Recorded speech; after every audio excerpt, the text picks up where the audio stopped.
Hello ladies and gents, welcome back to the channel. Mantalk Productions here. Today we are returning to a series that unfortunately it's taken a very long time for me to continue. Reasons for that is that for some reason in Prepared 3D version 3 I absolutely cannot get LaGuardia to load up properly.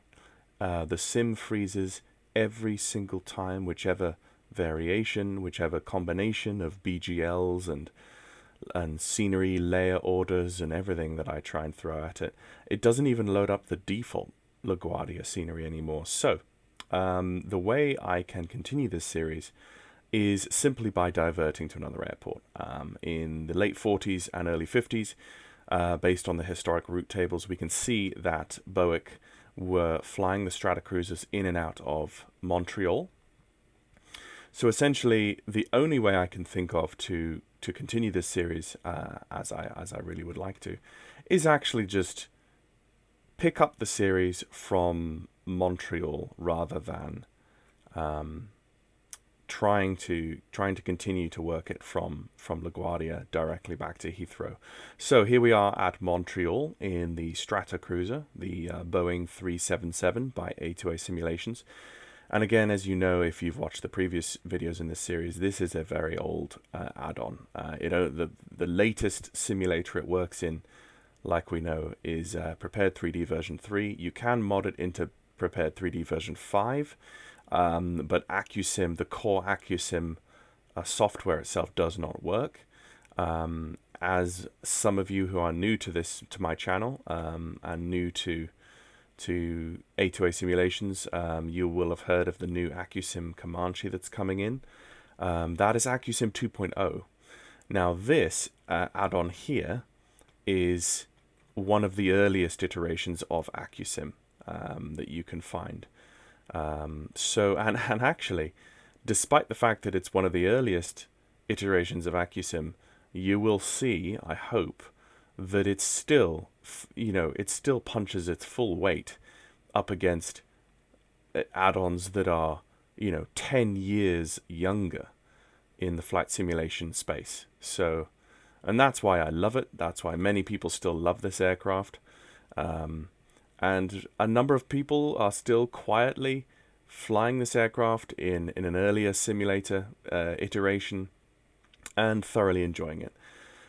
And this is the one aircraft I really, really, really hope that A2A Simulations brings forwards into Microsoft Flight Simulator, coupled with their new AccuSim 2.0. This would be my dream come true. This would be my ultimate birthday present. So if you're listening, A2A, after the Comanche and other various things, please return to the Stratocruiser. It's an absolute gem. So with that out of the way, let's get set up for this flight. I'm going to try to do this flight non-stop from Montreal to Heathrow. It's only 2,800 nautical miles, so it's not much different than the LaGuardia to Heathrow return flight I was going to do. By the way, I have tried to do that return flight and film it in easily a handful of times. But not managed to because of sim crashes and various other things that I've already said. So you find us in the flight deck here. Let's just get Track IR started up. So complete cold and dark aircraft. You can see if I go shift 9, I've got 19 flights, 83 hours and 5 minutes. Last flight was 3 hours and 6 minutes. Now I think that was the last flight actually tracked could have been the Gander to LaGuardia leg. So I think that was where I last left this off.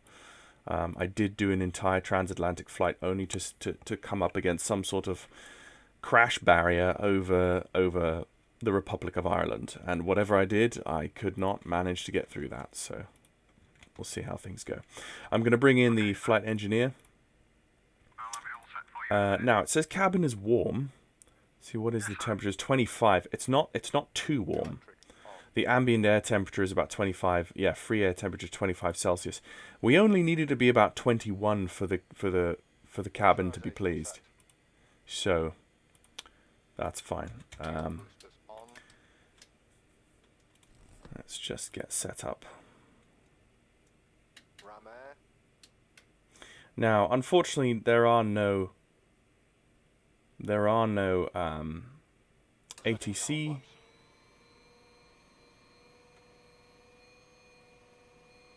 There is no VATSIM ATC online at the moment, unfortunately. I felt like for this return leg, the best thing to do is just get it done and enjoy it and pretend that there's ATC, because if I waited, it would take too long to get these videos out. So we're going to open everything up. Now, for heating, you can begin heating the aircraft without turning the engines on. But for cooling, it's another situation. For cooling, you have to turn an engine on to run the generator that cools the aircraft for the air conditioning. Which means that in the 1940s and 50s, they were having to turn an engine on while they were still loading the aircraft. So what they would do is they would actually turn on a starboard engine, and then they would load the passengers from the port. So they would finish loading the cargo, obviously, before turning on the engine. So my engine conditions are fair, just over 100 hours on most engines. Let's go to my fuel and payload. I heard that the oil needed replaced, so let's replace that. Let's go with a heavy configuration. Oh no, oh no, no, no. Oh, I meant to click that button. Okay. Well, I'm gonna have to get that engine on pretty quick, and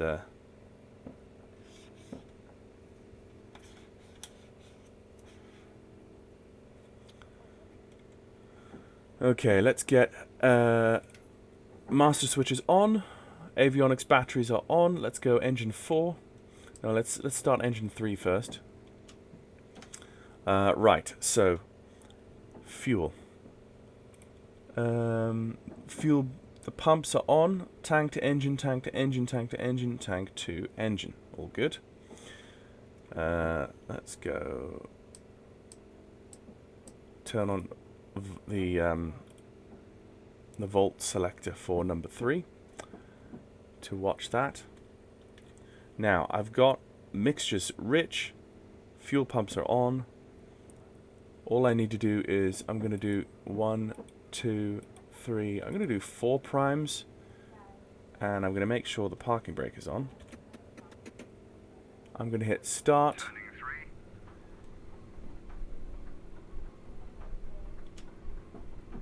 Contact 3. Oil pressure Okay. Good start on 3. Idling at just around 1100 RPM. Manifold has come in. Oil pressure and oil temperature.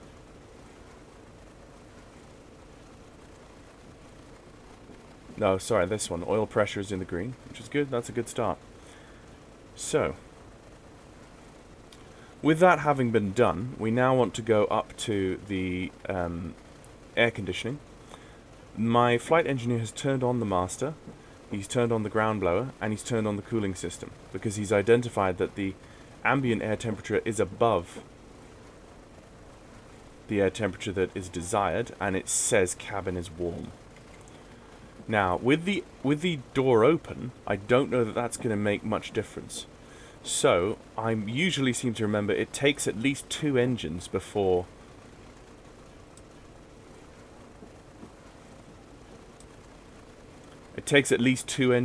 this actually works. So, prime, prime, prime, start, 1, 2, 3, 4, mags on, boost.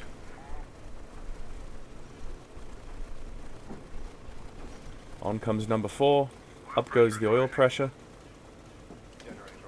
That's a very good start as well. And the RPM is idling perfectly fine. Perfectly fine. Oils are good. Oil quantities are good. That's fantastic. Yeah, I couldn't have asked for a smoother start there. And based on the fact that the engine lives are all on good or fair. Oh, I see. Engine number 3 actually is 32 hours instead of 111 hours, so I must have replaced that engine. There's my airship gauge. Yeah. Everyone's on. Is the door... Nope. The door is not closed yet. I did finish the cargo before, so let's just close the cargo doors.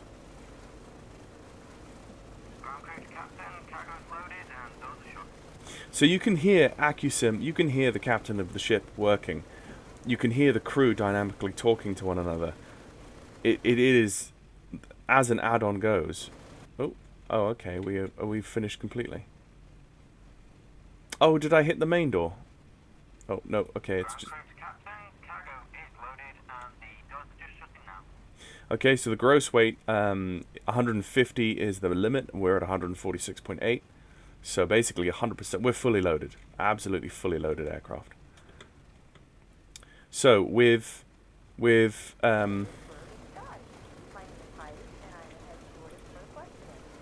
let's close the windows. Get the noise. Let us turn on the window defrost because the windows all start fogging up if you don't do that. Although with a hotter climate, it probably is okay. So the cabin is still warm. 25 is still sat at 25 degrees. It may take more than 2 engines. So let's go and get the other engines on now. The port engines now that 1, 2, 3, 4. Now that 1, 2, 3, 4, 5. Contact 2.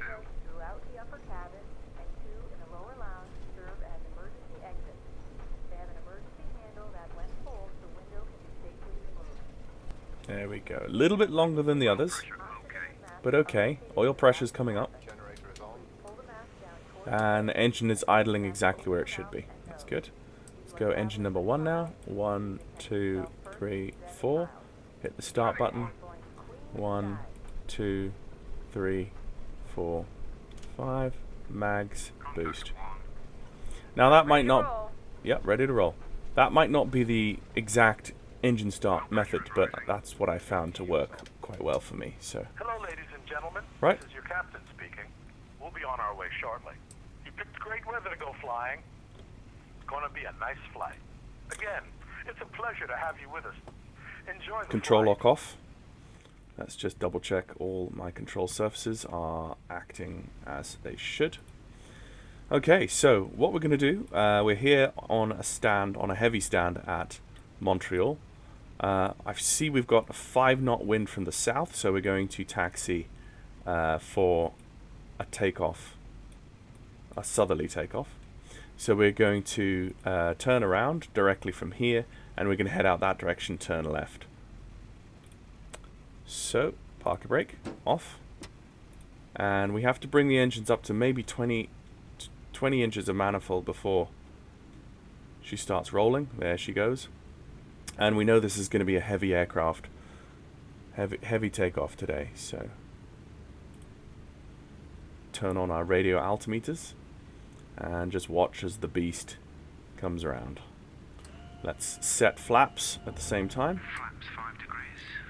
Also, as we come off stand, let's just make the nose gear... Oh, I should have turned on the beacons, stupid me, and the fasten seatbelts. Ladies and gentlemen, the captain has put the no smoking sign up, so please refrain from smoking while the no smoking sign is on. The thing is that we don't fully know what the procedures were in the late 40s and early 50s in terms of standards of cabin signs and lights and so forth. So I guess we can be a little bit lenient on that compared to today's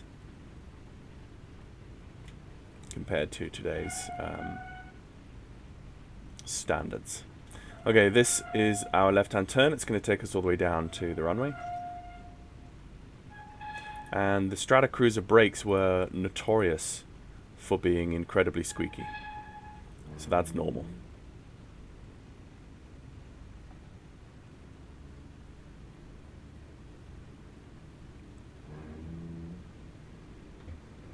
And we came to a stop there because my rudder pedals, the left-hand toe brake of my rudder pedals sometimes sticks. Something about in the software. I mean, I've put the null zones way up, but it still sometimes has this weird glitch where it sticks, and the whole plane will come to a halt. Okay, so it is evening time. It's sunset in Montreal, so we're expecting a nighttime transatlantic crossing. And that is historically what I suppose they would have done. They would have taken off in the evening and they would have landed in the morning. So that's what we're going to try. One thing I need to do before takeoff is I need to sync my time with the time app, because I don't think the time properly flows in this simulator. It doesn't properly transition throughout, particularly going through time zones. I don't think P3D version 3. So what you would do is what you would do for everything in Flight Simulator back in those days is you would buy a little app or a third-party add-on which interfaced with the sim and did that for you, which is why flight simulation ended up being such a glitchy, crashy thing to try and do back in the day, because you had 50,000 add-ons which individually enhanced all sorts of little things in the sim to make it far more realistic. For instance, the weather I've got right now is an app called Active Sky, and that is to inject real-world weather into the sim. So you can see we've got wind is 180 at 5, so that's the 5 knot from the south. Clouds are clear below 20,000. Temperature is 23 degrees. Dew point's 19. QNH 1008. So those, 008. So you can see those things reflected in the aircraft. I'm going to go with flaps 10 for takeoff. Flaps 10 degrees.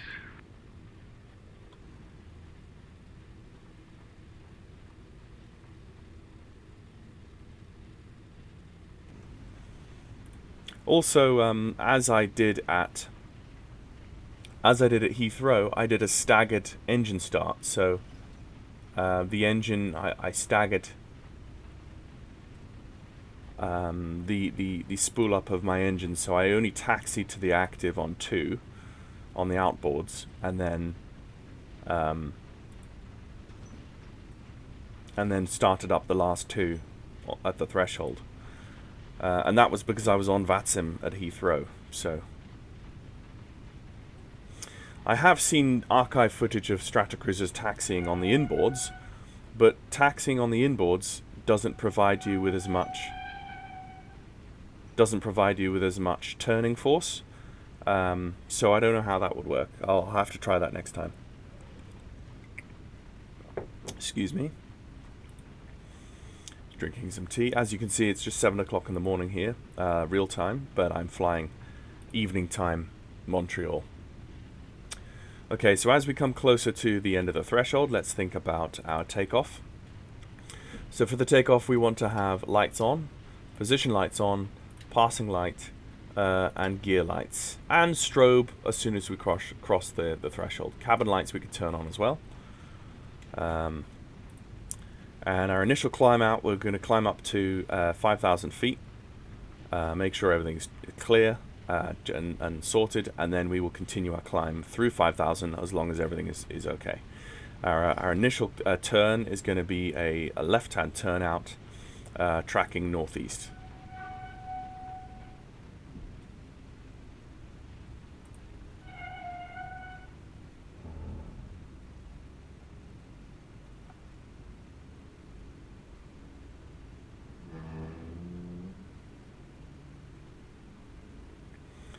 Nice turn there.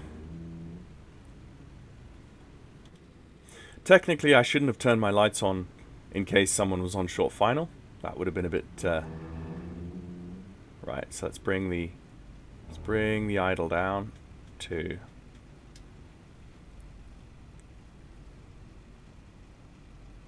Back to here again. Let's just keep the parking brake set for the moment. Crew, prepare for takeoff.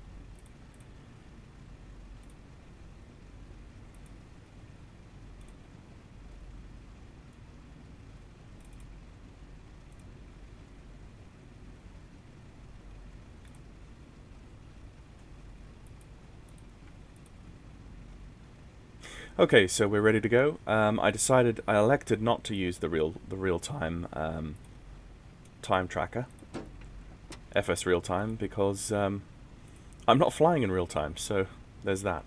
Right. So let's. Oh no, I turned that off. Let's move that up. Turn on the strobes. Again, get the aircraft rolling. Very slow to start rolling.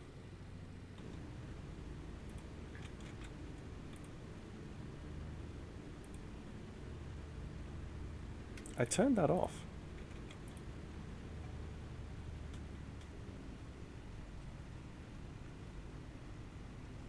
Okay, so because this is a heavy departure, we will have to use the ADI fluid.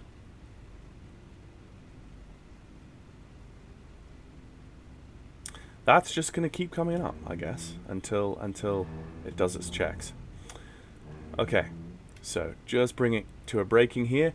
So the ADI valves are on auto, so it means as soon as I don't actually think I seem to remember reading I don't need to actually turn that on, but I will for sake of completeness. And we have enough ADI fluid to keep us going. Okay, so now that's turned on, let's turn that off. Okay, let's smoothly advance up to 55 inches.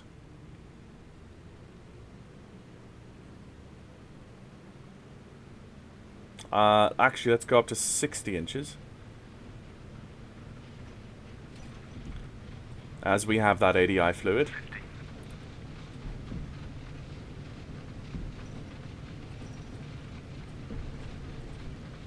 I can feel that wind already. 80. 110 knots should be rotate speed.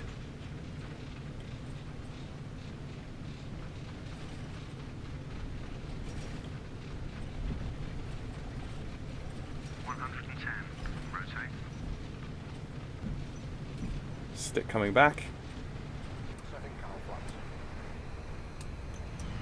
Positive rate, gear up. And reducing immediately to 45 inches.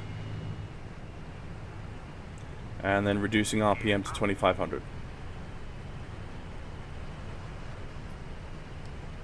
And the sooner you do that, the better, because there's a long climb ahead of us.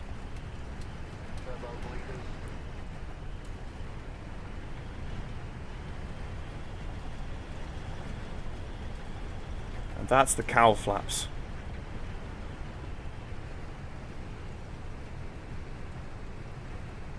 I believe that's the cowl flaps that he should be. Yeah.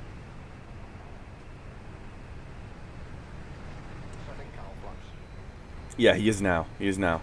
I think that shake could have been the beginning of a stall, or it could have been cowl flaps. One or the other. I expected it to be cowl flaps, so I didn't immediately expect it to be a stall, but it could have actually been the beginnings of a stall.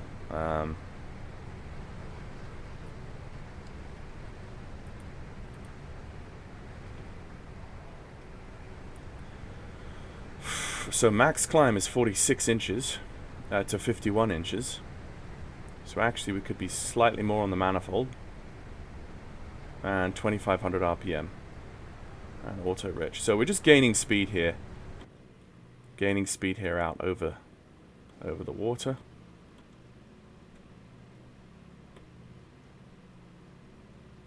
So, particularly on a heavy load, the Stratocruiser, you do have to have a very flat trajectory.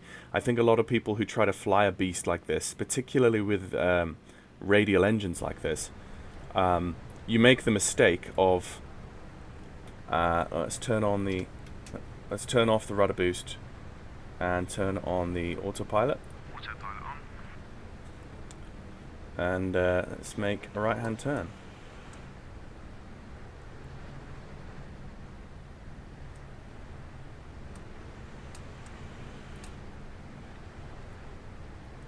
Yeah, let's just bring those engines back down. There we go. It's because he turned on ram air. Okay. Now let's bring those flaps up.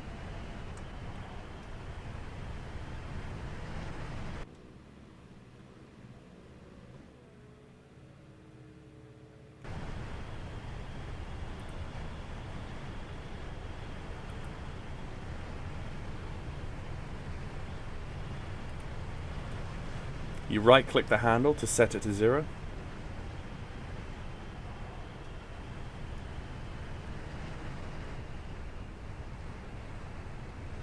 Five degrees nose up should be alright.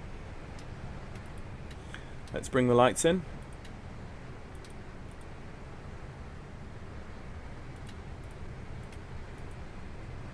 So we've got beacon, strobe, passing light, position lights. That's good. Oh. We are descending. Why are we descending? No, we're not descending. Okay. That was probably due to the flaps coming in.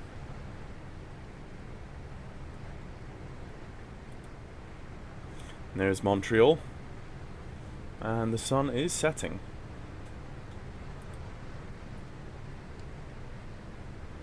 Engines are slightly different. Let's just correct that. Going back to what I was saying just before we did those the flaps up and we had that dip. A lot of people flying this old aircraft, and I did the same thing when I first started flying this easily 10 years ago, 11 years ago maybe on my channel, is I had engine fires and engine overheats because I was trying to climb too aggressively. Because I was trying to climb at a slower speed. And with the Stratocruiser, because you are so liable to engine overheats and engine fires, you cannot climb at a slower speed. You need to bring the speed up. Easily 170 knots, 160 knots. I wouldn't climb at anything lower than 160 knots. I would always want to have that needle as low on the gauge towards 200 as possible. But and in this configuration, the Stratocruiser will climb all the way up to 30,000 feet, which is where we want to be. But managing those engines is important. So just flying over the main city of Montreal.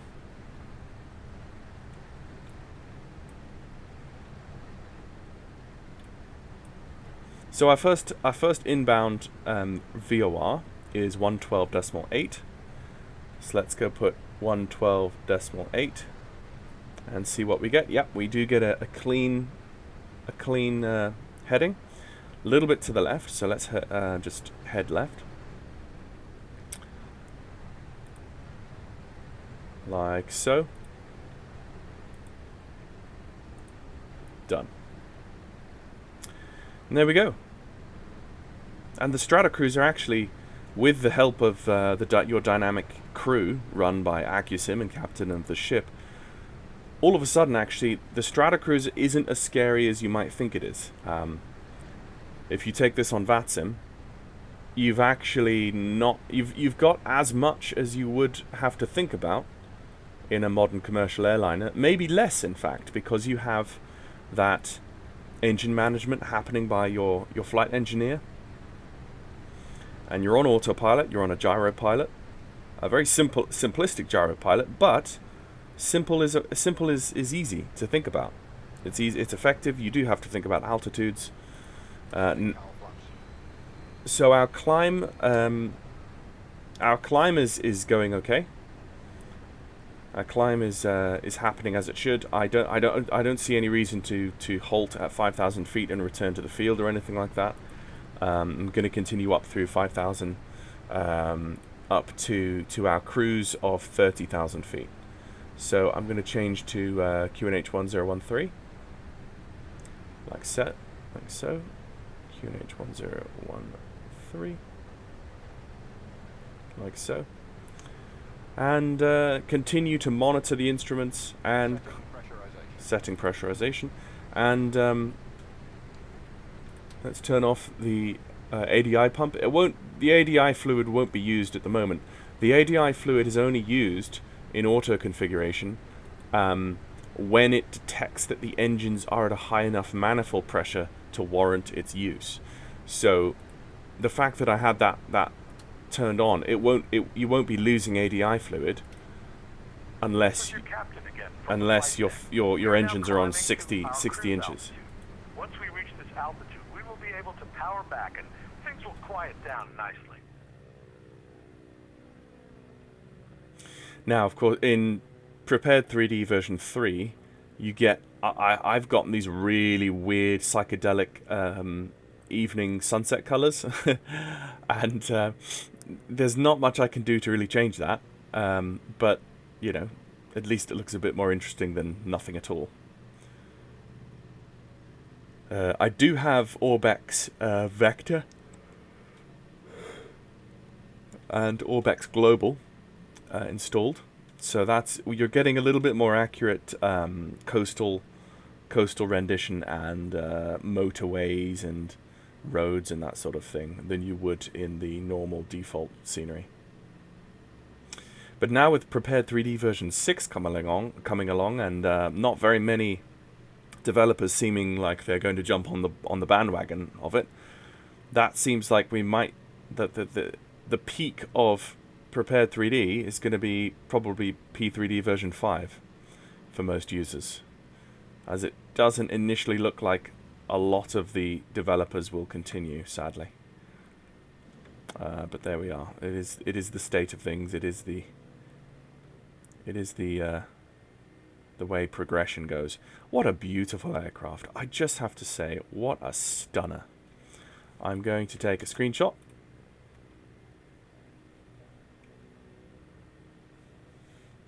Let's just turn off as many. Let's just wait for that top right hand text to disappear, and then I'll take a nice screenie.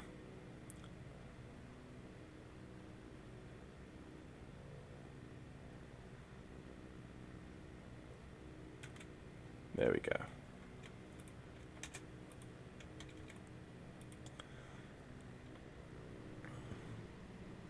I do love the Boeing Speedbird livery. This late 40s livery I also have on the DC-3, and I'm doing DC-3 routes in North and South Africa in this early livery of Boeing. So I will probably make a video of that at some point as well. But this aircraft, you just can't beat it. There's nothing like this aircraft, and it's why A2A. It's understandable that A2A went to do it. I hope that my real hope. This is my prediction. My prediction, or my hope for A2A, is that now that they have AccuSim 2.0, as they start fleshing out their aircraft lineup, I hope that they approach either the Stratocruiser or the Connie, bring them from where they were forwards into Microsoft Flight Simulator. But I wonder if they might do something a bit different this time. I wonder if they might approach a different vintage airliner for their Captain of the Ship series. And my guess, or on my top wish list, would be the Bristol Britannia, which was actually a 4-engined turboprop airliner built just before the advent of the jet age, and it had an incredibly long range. You could fly the Bristol Britannia into the headwinds across the Atlantic from Heathrow to New York directly. which is quite a feat. So I wonder if we might get something like the Bristol Britannia, but if not, I would love to see the Stratocruiser brought forward into Microsoft Flight Simulator with AccuSim 2.0, and the Connie as well, of course. So, okay, folks. So that'll be it from me. You'll see me again in cruise, and we'll say goodbye to the sun right now, as that slips below the horizon, and we continue climbing over northeast Canada on our way out across the Atlantic. And I will get back to you in cruise with some range estimates and fuel calculations, etc. So yeah, I will see you soon.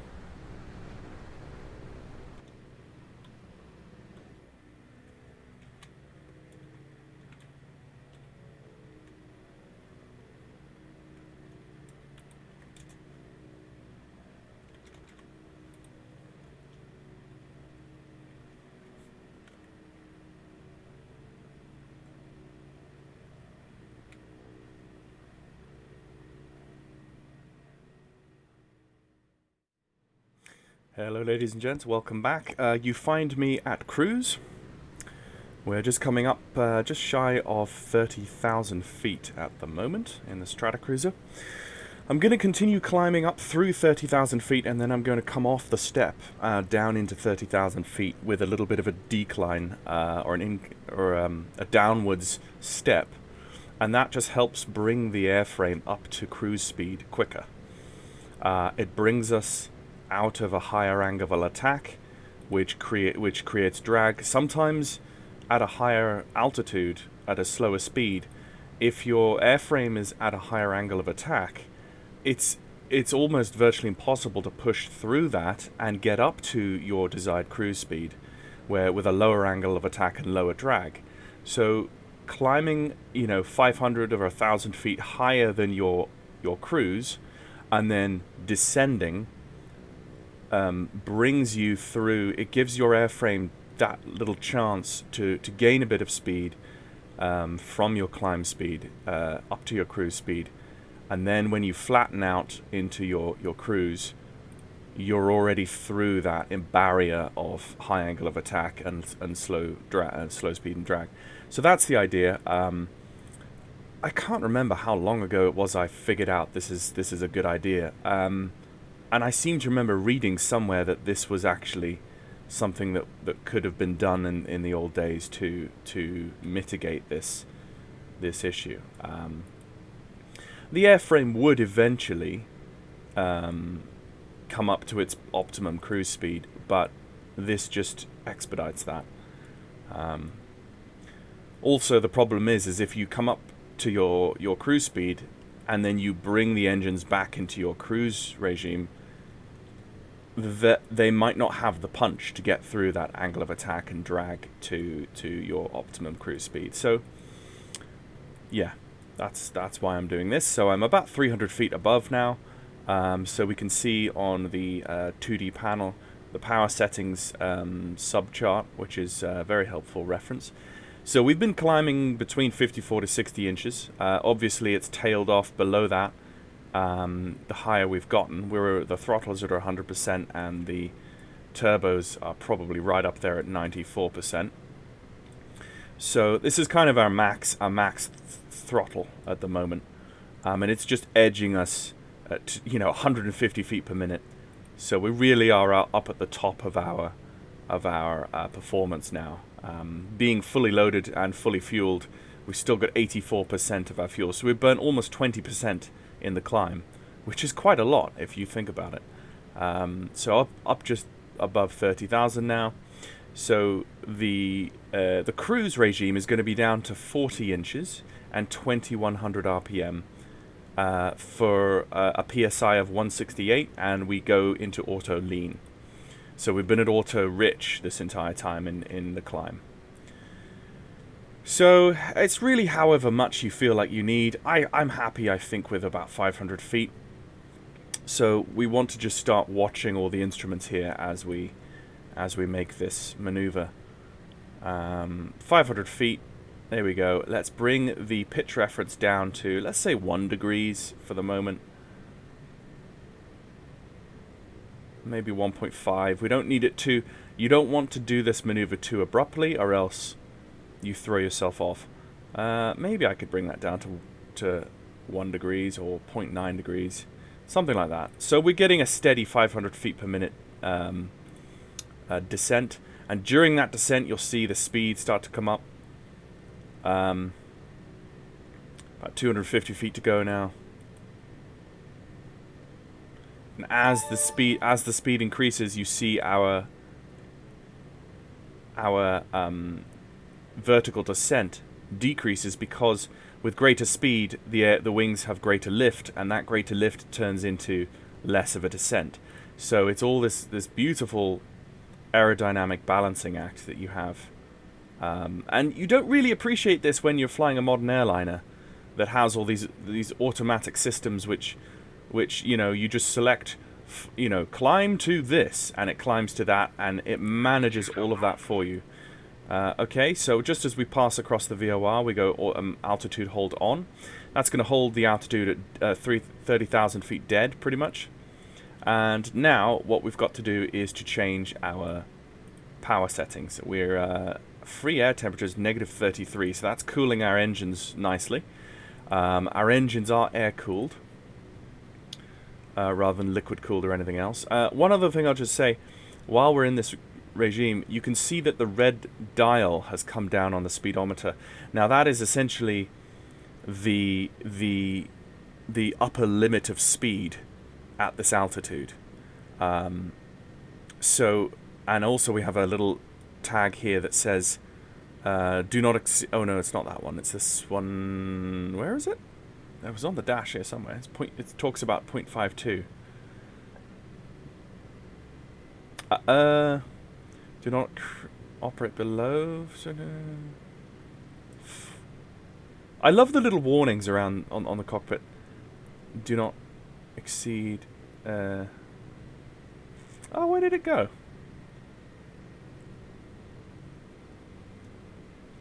Maybe. Well, anyway, it says do not exceed a maximum airspeed of 302 knots. Or there we go. Sorry, I didn't see that.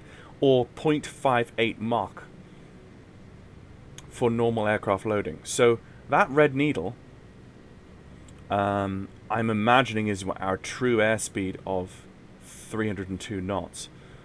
Because this is indicated, and because we're so high, it's not the same as true. So 302 would be up here. But because we're only reading indicated airspeed at this altitude, it's way down here. So that's kind of why that red needle has come down as we've come up in altitude. Anyway, having said that, let's make our changes. Let's change the manifold pressure first. So let's slowly bring that back to 40 inches. You can hear the flight engineer is working away there. That's about 40 inches dead. There, and now we need to bring the RPM down to 2100, and you'll really hear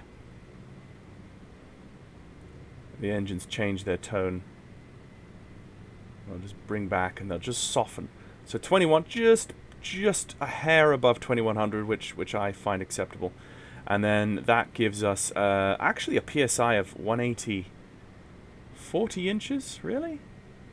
40 inches at 2100. Oh no, that was 2200. No? No, that was 2100 I had set. That's about 2100 at 40 inches, and we're getting 180 psi roughly, and it says 168. So I don't know what that's about. Oh, maybe it's when I bring down auto rich to auto lean. Yeah. So auto lean. Yes, there we go. That's the last puzzle piece. Auto lean brings us down to just slightly more than 160, 168. It's about 169, 170 in some cases, but we're bang on where we need to be. So that is our cruise regime. We're now cruising at almost 180 knots, with that decrease in RPM. Yeah, there you go. We've crept up to 180. There we go. So that's Mach 0.49. and we shouldn't exceed Mach 0.58. So we're fine. The aircraft might settle into a slightly higher cruise based on all the factors. But essentially now we are in cruise. We're locked off in cruise. We're on our new leg. Oh, wow. Actually, we've passed over our new leg. We need to make a course change. Our next VOR is 113.6. So let's just select. Just a little update from the flight deck. We're now settled back into a nice cruise. Well, this is Boeing country up here where the flying is fast. I just want to remind you that you might want to go down and visit our lower level lounge and bar. The only onboard lounge and bar on any commercial aircraft in the world today.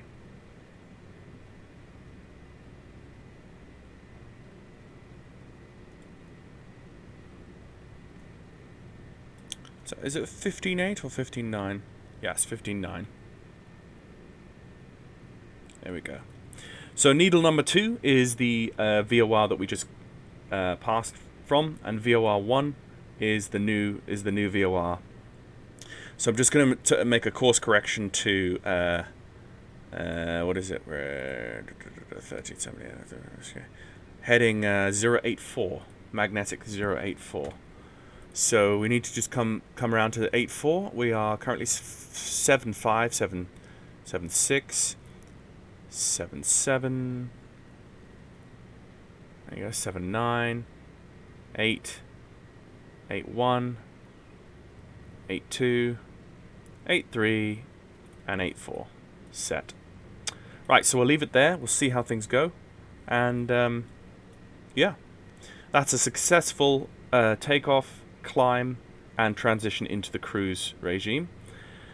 It is currently 10:52 p.m. and now that has recently changed into the new time zone, because only 10-15 minutes ago it was 9:52, so we've now gone an hour ahead. So we'll see how it goes. I will be back with you probably mid-Atlantic. I'll come back with an update. And then after mid-Atlantic, I will come back to you at the top of descent, and hopefully dawn over the Republic of Ireland, or descending down into through Wales and England, and hopefully we won't have that huge P3D crash that I had over the Republic of Ireland that I couldn't get past. Which meant that I couldn't release that last video. Anyway, thank you very much so far for staying with us, and I'll see you soon. Good morning, ladies and gents. Welcome back to the flight. You catch me here, just passing the Charlie weather ship now, which is the first weather ship out in the Atlantic, doing a respectable Mach 0.52. That needle is just where I like to see it, just below the red line, and just nicely in that amber tape, which is perfect. So the winds have not been favourable to us on our crossing so far. If I bring you, oh no, not that. If I bring you windy.com, we're about mid-Atlantic here, which is roughly around here, and you can see, rather than having a really nice favourable Gulf Stream that would help us across the Atlantic far quicker, we've actually got some pressure coming down from the north. So we've got a crosswind at the moment, which will turn into another crosswind as that pressure hooks to the left and goes back up north again. So it's just a whole mishmash of all sorts of different things going on. So we can't really depend upon that. I have been closely monitoring my fuel. We've got 45% of our total left, but this is where, I just get rid of that. This is where the flight engineer and engine and navigator come in handy.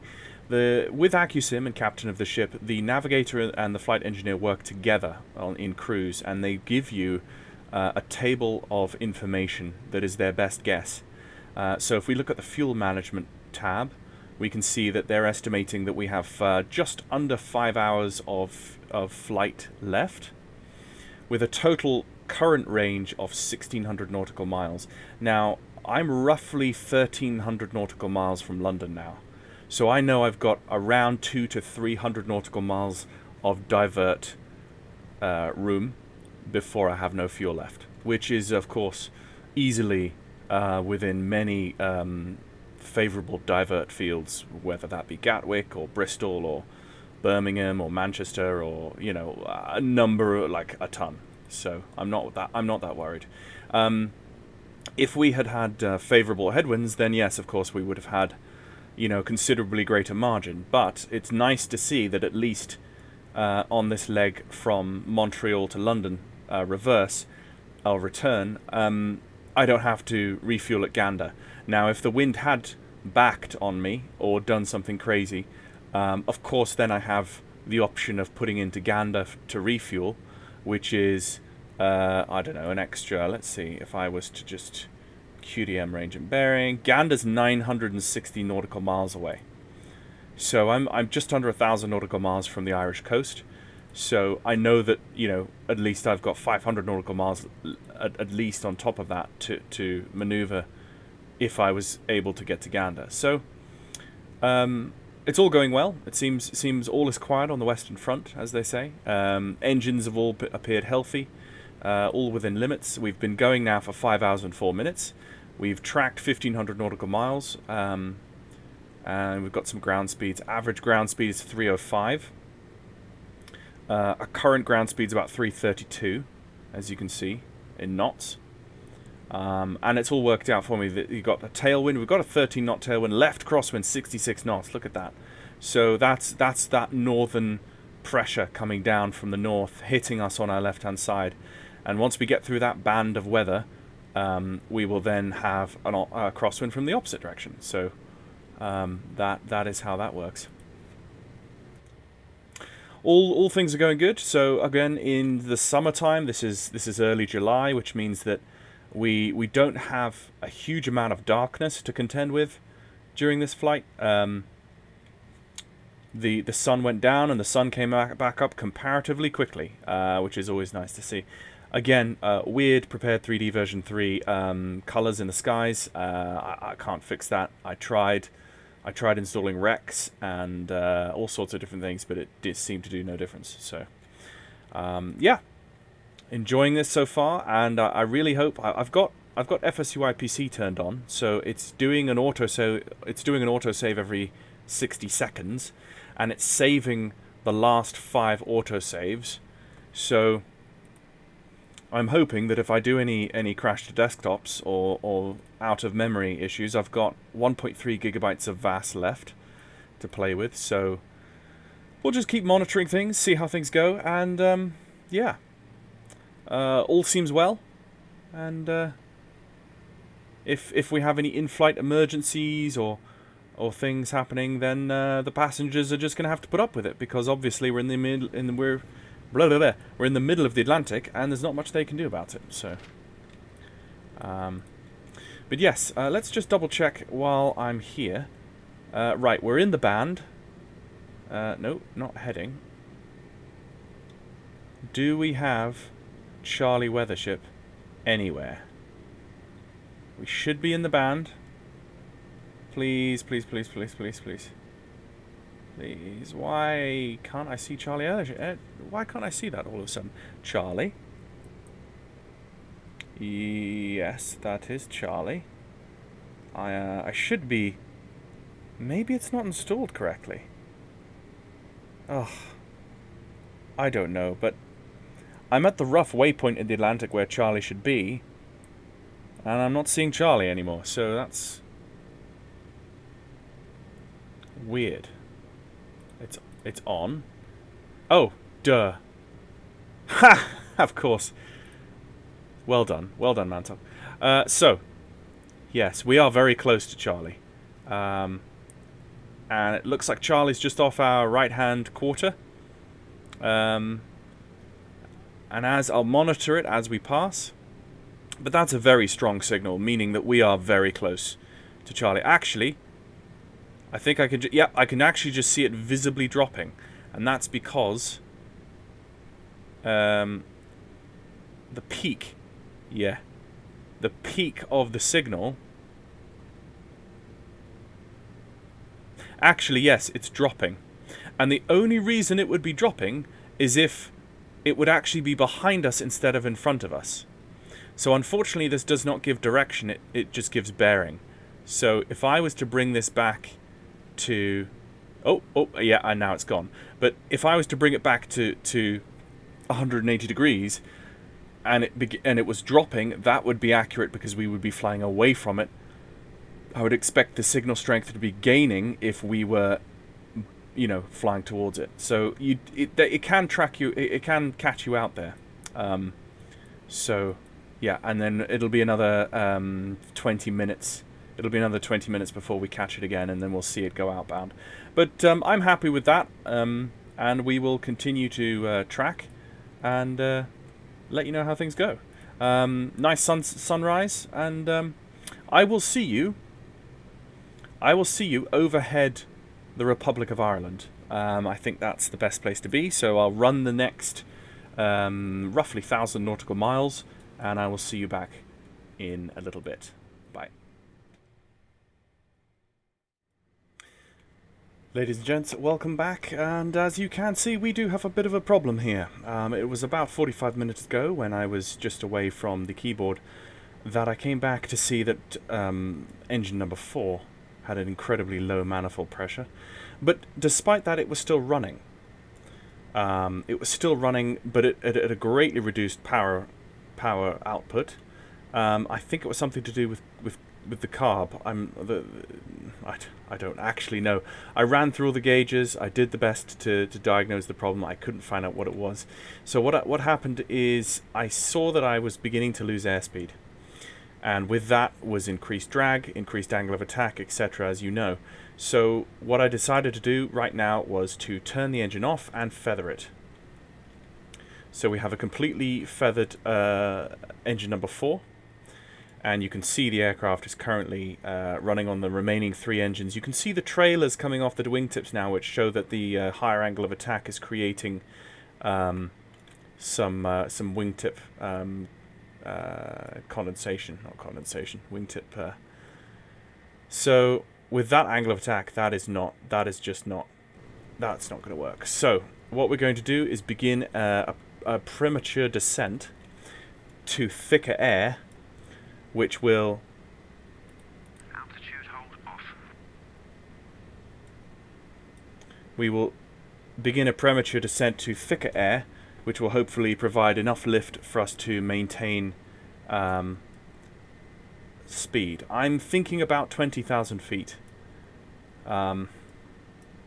So while I just bring the pitch down to about 3, I'm going to fasten the seatbelts. Ladies and gentlemen, the captain has put the fasten seatbelt sign up, so please return to your seats and fasten your seatbelts until the sign is turned off. And as you can see, since we were talking last, the wind, as I predicted, has completely shifted. We now have a right crosswind of 9 knots and a tailwind of 3 knots. Very little, but that is a complete shift of what we had prior. So I'm just going to edge to the right slightly to counteract the left, like so. We had quite a big left hand a big left hand crosswind, and we had to fly into the wind. You see, even with a bit of a descent, we're not really gaining a huge amount of speed. Let me just increase that yet again.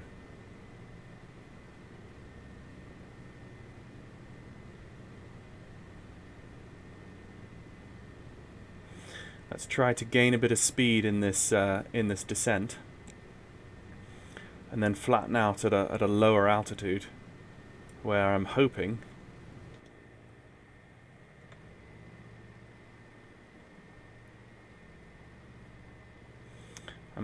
we will be able to fly without an increased angle of attack and at a very low speed. Of course, this is going to delay our arrival into London, But thankfully, you know, we still have the fuel to get to London. We're about 760 nautical miles out from London, and it's still showing about 3 hours. 3 hours arrival time. And of course, with less engines running, we actually have more fuel than we originally thought. We could stop by in Gander. In fact, a stop in Gander is... Sorry, not Gander. Shannon. I was saying Gander in the last video clip as well, and I only realised that now. I meant Shannon, going eastbound. A stop in Shannon is quite likely now, with only 3 engines, rather than making it all the way to London. I think a stop in Shannon for repairing number 4 engine and refueling, a bit of a repair, and then take off in the final leg will be maybe a separate video on VATSIM, hopefully. Yes, I think that's the best thing to do. I think at this point I'm calling it as a diversion to Shannon because of engine trouble. So sadly, it is what it is. But there we go, folks. This is flying an Accusum aircraft with engines that actually do go wrong when certain things happen. I'm annoyed that I was away from the keyboard while this happened, because and it's weird. I've never had this before, where it was technically still running. I don't know.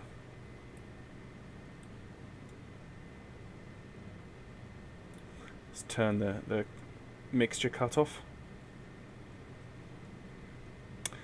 Anyway. So of course we would be radioing into Oceanic Control to request a divert to Shannon for engine trouble, but there we go. I'll continue to descend, and as we get closer to Shannon, I will let you know. I'll keep you apprised of what's going on. So I'll see you in a second.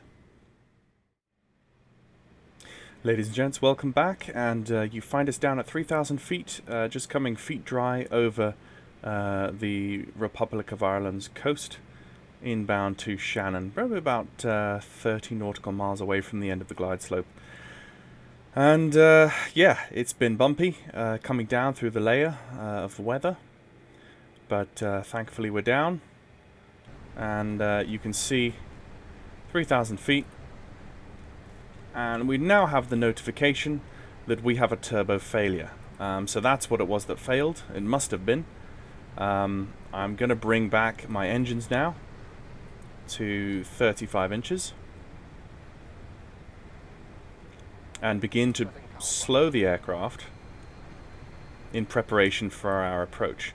Now, the weather report I have for Shannon is a 22 knot crosswind from the left, which is significant. So bear in mind that we have an engine out. So we have an offset thrust vector, as well as a 22 knot crosswind. So I'm looking forward to this. I really am. Yeah, looking forward to this one.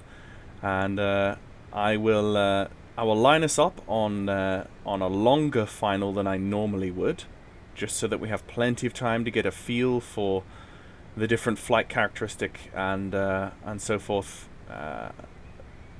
Compared to a normal landing, and then shoot and approach with the full understanding that I might need to do a go around. So this could be a go around. It might not. We'll just have to see if I feel comfortable. But if it's too difficult, I will do a go around, which I don't normally say. But there we go. Okay, so I'll see you at the end of the glide slope.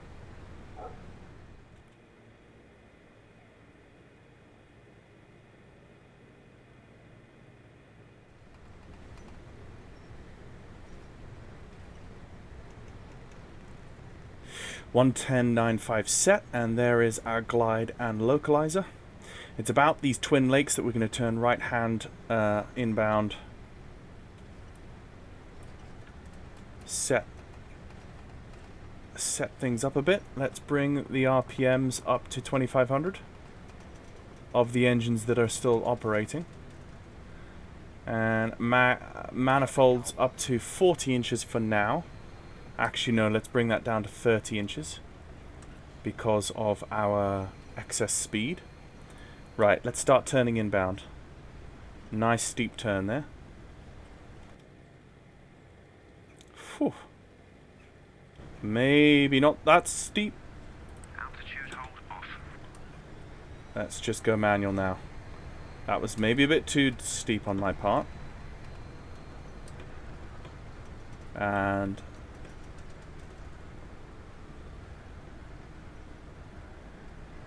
there we go.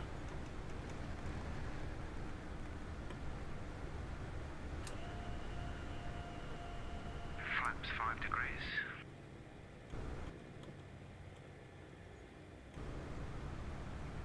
Okay, so we're just through the glide. But we're underneath... Sorry, we're just through the localizer, but we're underneath the glide. So that's not the worst. My ball is to the right. And I'm almost full right rudder, and I'm still not managing to...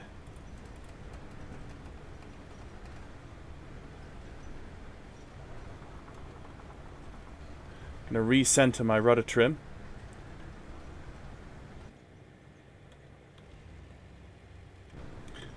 About now, I'm going to take my gear. And with my gear, I'm going to go nose lights all done, ready to go. Let's turn on the ADIs if I'm going to need it. Because if we have to do a go-around. Right. With such a fierce left-hand crosswind, it's going to be a bit difficult. Let's bring in more flaps. Flaps 10 degrees. 10 degrees of flaps. I'm now full left rudder. And this thing is acting like an absolute whale. Goodness me. I'm just about on glide now and on localizer, so I'm actually not in a bad place. Whew. Right. Yeah, if you look at my rudders are like full left rudder almost. Right, now if we can just hold this, I think we'll be okay. But with that ridiculous 20 to 30 knot crosswind is pretty colossal. This is going to be an absolute nightmare to flatten out as we touch down. But we'll see. 500 feet per minute. That's not actually bad. But you look at that rudder. Okay, so we seem to be stable. Let's go for 15 degrees flaps. Flaps 15 degrees. Thank you. Oof. Oh, this is a bit... Oh dear, this could easily go wrong. But we're okay right now. I mean, I've got no baby cries, which for this situation is... let's not mention that yet. Let's go flaps 20. Flaps 20 degrees. We're okay.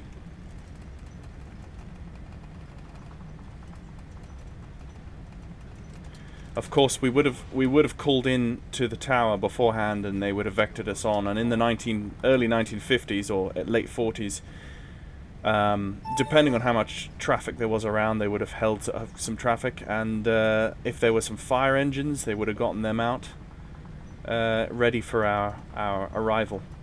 I seem to remember reading that in a Stratocruiser you never land.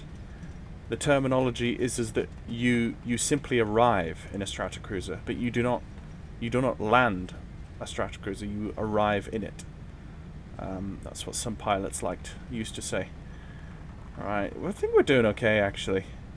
It's not gusty. It's not particularly gusty. It's just a constant, 25 knots. But I think I'm maybe more used to the Microsoft Flight Simulator gust model on final and that sort of thing. Maybe I'm not quite used to P3D version 3 with active sky. Maybe it's a little bit more tame. I'm not sure. The PAPIs are showing us high, and the glide slope showing us a little bit on the high side. So again, I'm doing okay. I feel like I'm doing okay. I'm down to about 120 knots. Let's go flaps 25. Flaps 25 degrees. And remembering to keep the manifold pressure up, because with only 3 engines, I'm not... Yeah, there we go. There we go. She's okay. I'm just prodding the control surfaces a little bit more than I normally would. There you go. Still showing a little bit high. That's not too bad. Let's just drop down. Let's just drop down. 400 feet. There we go. Descending with only 3 engines is not actually... It's not difficulty in the Strat. 300 feet. 300, right, okay. This is showtime, boys. If we're not looking good now... 200 feet. Okay, let's bring... props full. Let's not... 100 feet. Let's not... 50. 40. 30. 20. I just... 10.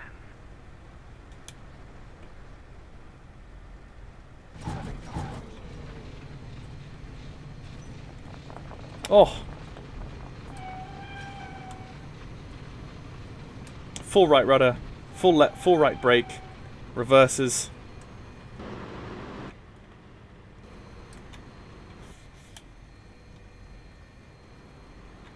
And now I can't take it out of... Sir, well done. I couldn't take it out of reverse there for a second, that's why we stopped on the runway. Oh! Ladies and gentlemen, regarding the trouble we had during the flight, sometimes things like this happen, and we apologize for any inconvenience that this may have caused you. However, we were able to avoid any serious problems, so we are now safely on the ground. So please stay in your seats, belts fastened until the plane comes to a complete stop. Okay, flaps up. Flaps up. And for completeness sake, let's turn off engine 1 and taxi in on the inboards.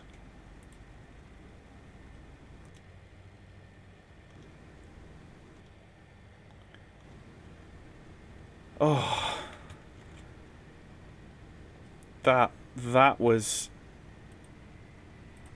not what I'm used to. ADI pumps off. Okay, let's just clean up beacon strobe. We'll take the strobe off now. We're about to turn on the next taxiway. Position lights. Okay, we'll take off once we cross the threshold. It's funny seeing this airport in P3D version 3. Let's just feather prop number 1. You can see it feathering there. Just so that we have a bit of equality. So, ladies and gents, with AccuSim, you have a living, breathing aircraft. And during a long haul flight, at any point, you might accidentally push the turbos too hard. The lifespan of the turbos may be just such that they will at some point fail. One of them will fail. It's just the likelihood of the time. These engines were highly complex, and with so many moving parts, failures were a lot more regular than they are today. Oh, the amount of power I need with a heavy aircraft just to get it off there with 2 engines. Okay, as we come across the threshold, let's go. Well, I already took the strobe lights off. Let's take the position lights off and the passing light off. Cabin lights can go off. And we've just got the nose light. I really enjoyed that. I enjoyed the challenge. It wasn't as I would have wished. It wasn't the full flight. But this is historically what would have happened. If there was engine trouble over the Atlantic, they would put into the nearest airport, which of course for this flight was Gander, and they would have had some engine repairs for their onward trip to Heathrow. So I think what I'll do is I will finish off this series of BOIC flights with a Gander to London flight, which is essentially a reverse of the first flight we did in this transatlantic series, and I will again try to do that flight on VATSIM with full ATC.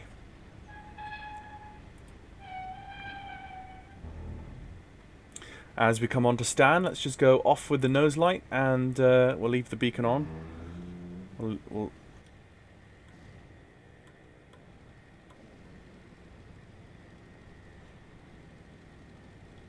What a big lumbering aircraft. And what we will do for our final maneuver is we will just go side on. So we'll take it about there.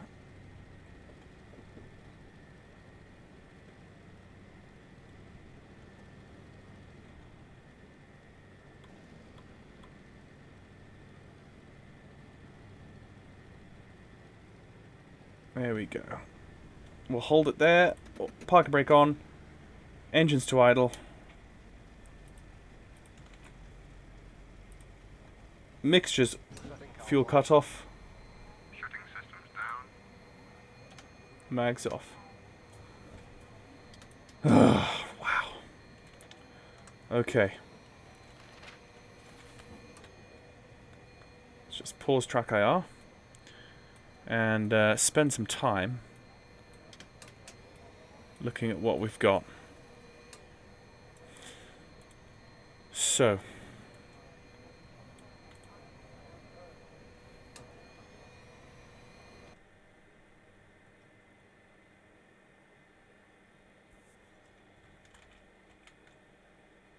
let's unload.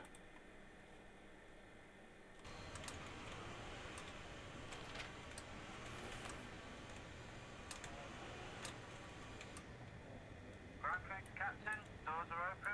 We're just going to empty you up now. Okay, so with the maintenance hangar, we have engine 4. Condition is fair, good, fair, fair. With 118 hours, we had a turbo problem, which has been now repaired. So when we next take off, we should have an operating turbo. But until then, obviously we shouldn't take off. So APU is coming on. Do we have ground power? No, we don't have ground power. But anyway. So as we disembark, just have a look at review my flight. 139 negative 139 feet per minute landing rate.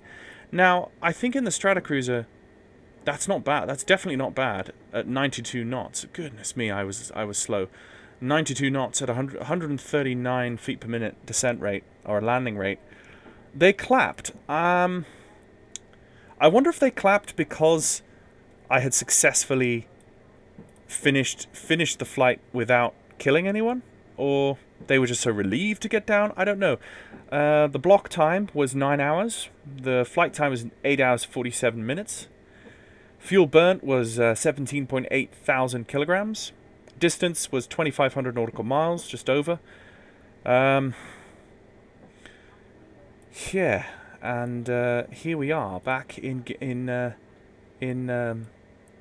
Shannon. I keep wanting to. I've probably said Gander again, but there we go.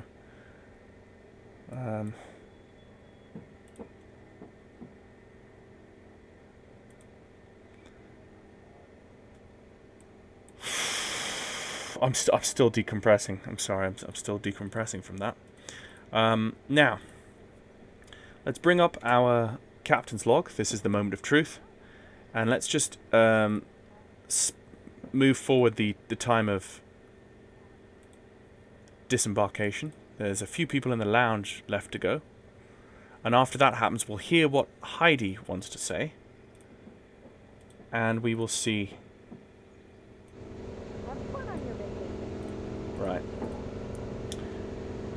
Right, here we go. Ground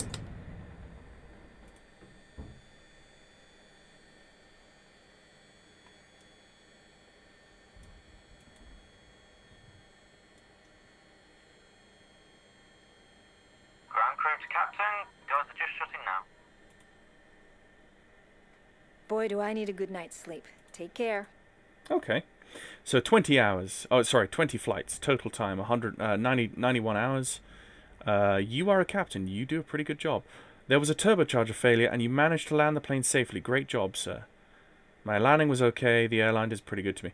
Okay, that is the best. That is probably the best. The best way to finish a flight like that is with everyone saying, you know what, there was a problem, but you managed it, and you came away. You did what you were supposed to do. So I'm happy with that, despite the fact we didn't make it all the way to Heathrow. So the next flight in this series will be a return from Shannon to Heathrow to finish off the BOIC flights, and then we might do flights from other airlines such as Pan Am on in the Pacific or something like that. So thank you very much for watching, and until A2A Simulations updates their 377 for Microsoft Flight Simulator, we will at some point be back in P3D. So P3D version 3, I said.